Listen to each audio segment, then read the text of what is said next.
Hagakure is not the UA traitor, and her face has finally been revealed in the manga. That much is plain to see, but you know what's even more obvious than that? The fact that the Ojiro ship looks to be more canon than the Izuku one, and with that said, there's already a mob outside my door, isn't there? Well, I'm gonna have to deal with those guys later. So I'm gonna go over how this ordinary duo managed to stand out among the rest of the potential couples in the series, and how it not only holds up to this day, but also how it has been since day one. I'm the undead cartoon/anime and animation fanatic Channel Hopper, and this is the Ultra Shipping Analysis.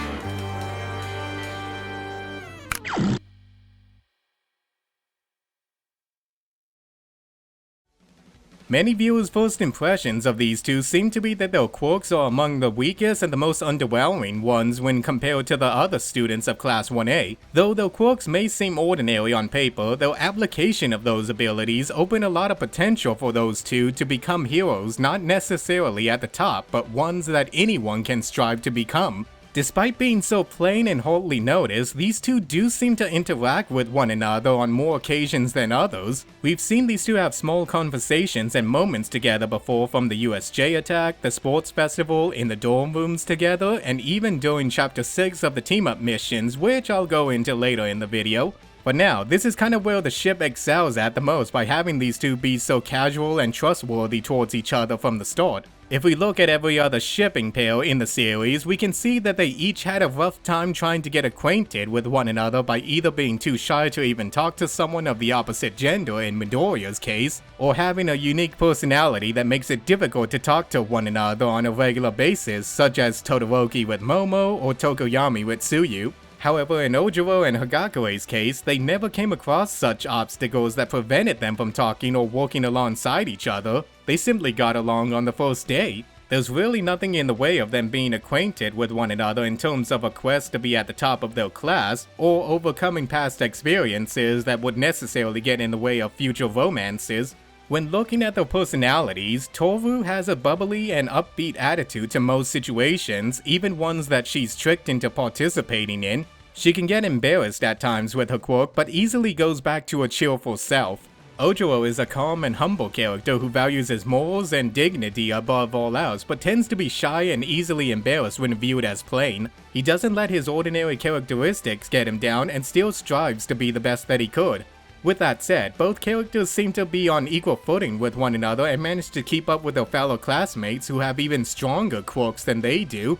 When it comes to their stats, in the first and second Ultra Analysis data book, these two excel in certain categories but overall are equal in total scores. Now, I know what you're all thinking. Sure, these two do get along with each other, sure their quirks are similar in terms of their stats and effectiveness, but how does this show that they're more likely to be a couple over our main character and his apparent love interest in the series? Well, that leads to my next piece of evidence in the form of the My Hero Academia team-up mission manga in chapter 6 entitled Good Job, Do Your Best, Ojiro, that highlights the quintessential moment of these two being the true OTP of the series.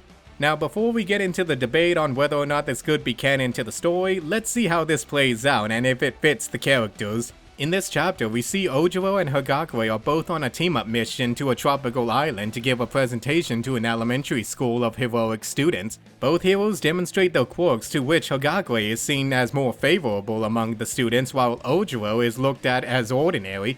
Despite this, Toru and Mashirao utilize their quirks to rescue a fellow student of the elementary school named Ikaku with a horn-style quirk on his head from ancient ruins on the island while also fighting off a villain. After the rescue, the kid has a greater appreciation for Ojiro's quirk despite viewing it as plain earlier in the day. This resonates with Ojiro as he's proud that his quirk is ordinary, as most people in the world are the same as him, and thus shows that even normal people can become heroes and make a change in the world. Tailman's words seem to have an impact on Invisible Girl as she then takes off her gloves and kisses him on the cheek, only to say that it was her finger while smiling and giggling. Now, given that little moment, along with her previous promise of kissing him if he makes it out of the traps alive, and the interaction between these two in the past, it's safe to assume that Hagakure did in fact kiss him on the cheek, thus confirming her relationship towards Ojiro, and here's more of my reasoning behind that. Toru is a playful and exuberant character who's very social and outspoken among her peers. Out of all the boys in her class, she has communicated and interacted with Ojiro more times than any other, to the point where she leans in on his shoulder for comfort and support after revealing that Aoyama was the UA traitor in chapter 338, indicating a strong bond between the two of them. Ojiro has also interacted with a bunch of his female classmates, but none to the extent as with Hagakure. He can easily hold a conversation with other girls, but when it's with Hagakure, he's shown to get a little nervous around her even when she's fully dressed. These two definitely have strong feelings towards the other one, and given all their moments together in every piece of material, I can only conclude that these two are the closest, if not the only couple most likely to happen in the series. So with all that said, it's a matter of opinion on whether or not the spin-off manga is considered canon, but to me, they don't necessarily have to be canon to the manga's storyline, but work as supplementary material to the manga, similar to the school briefs as well as the movies and the CD dramas.